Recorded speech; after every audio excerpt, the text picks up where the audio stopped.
Howdy folks, Dr. Ed here with Total Body Healthcare, and I've got your Whiteboard Wednesday poster thought of the week. Last poster, last but not least. I saved this one for last simply because it's so big. I mean, it's twice the size of our other posters. A lot of great information on it.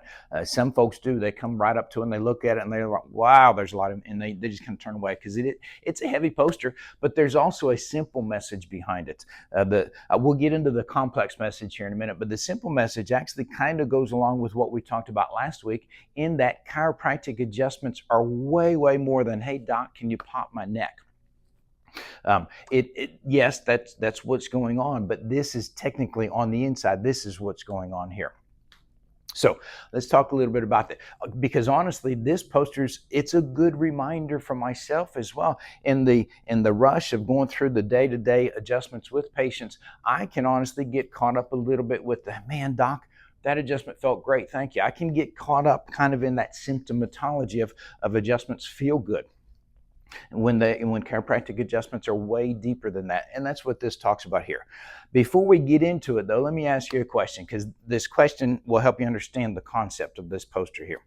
My question to you is, have you ever made a bad decision based on faulty information? I mean, you didn't know the information was faulty. Maybe somebody lied to you. You didn't even know that, but you still made a decision.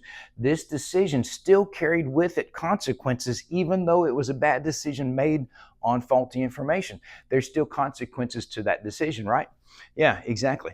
Well, that's kind of what the nervous system is doing here. Is it's responding to faulty information that it doesn't know is faulty information.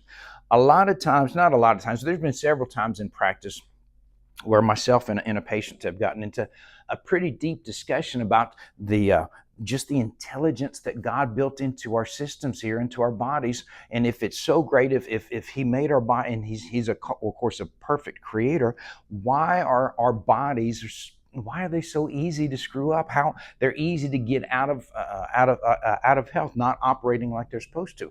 And that's a great question.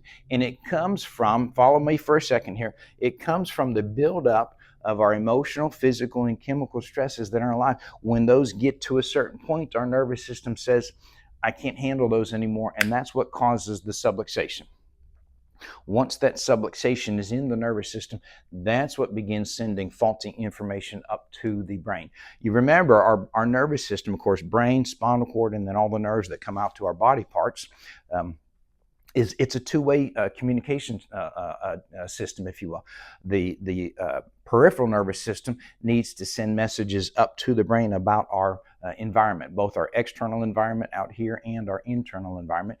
It needs to send those messages up to the brain, and then the brain responds to those signals with functional responses of what should be done in response to those signals. Well, once the subluxation sets up in place on our spinal cord, that then begins sending faulty information up to our brain. The brain doesn't know it's faulty information. It's just responding to the information that it's receiving.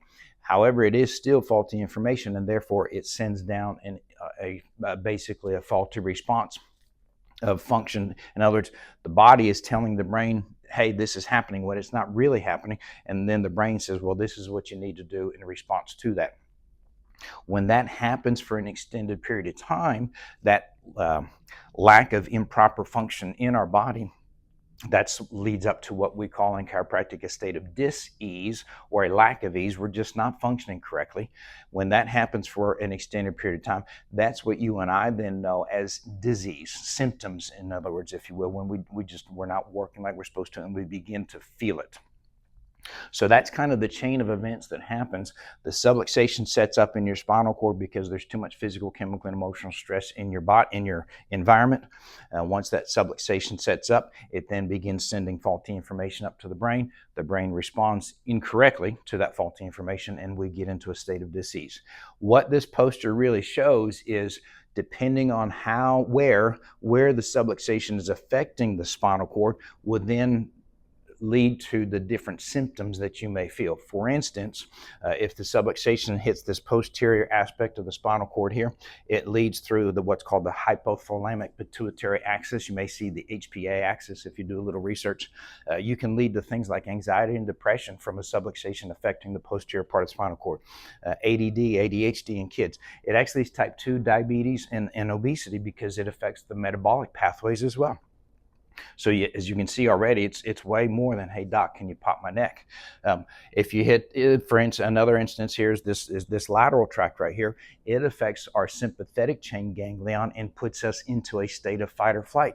If you're in a state of fight or flight, your immune system is reduced, because if you're fighting a bear, you can't be worried about fighting off bacteria. You're worried about survival there. So if your sympathetic chain ganglion are affected and you're in fight or flight, then your immune system is not going to be as effective as possible. It can affect your blood pressure, because again, fight or flight, blood pressure's got to go up so that you can get blood out to the muscles and fight. Well, if you're not fighting a bear, you don't need all that blood going out to your muscles, but your blood pressure is still elevated because of a subluxation that's affecting the sympathetic chain ganglion. The big one is this anterior spinal tract number 7. It covers the rest of the poster over there, which is a whole lot. You probably can't even read it on the video, so I encourage you to look at it the next time you're in the office. But again, it just shows the depth of how bad subluxations are, but then on the opposite side of it, how much improvement you can get in your overall health from a chiropractic adjustment. So hopefully that gives you some thoughts as far as chiropractic being more than just, hey doc, can you pop my neck?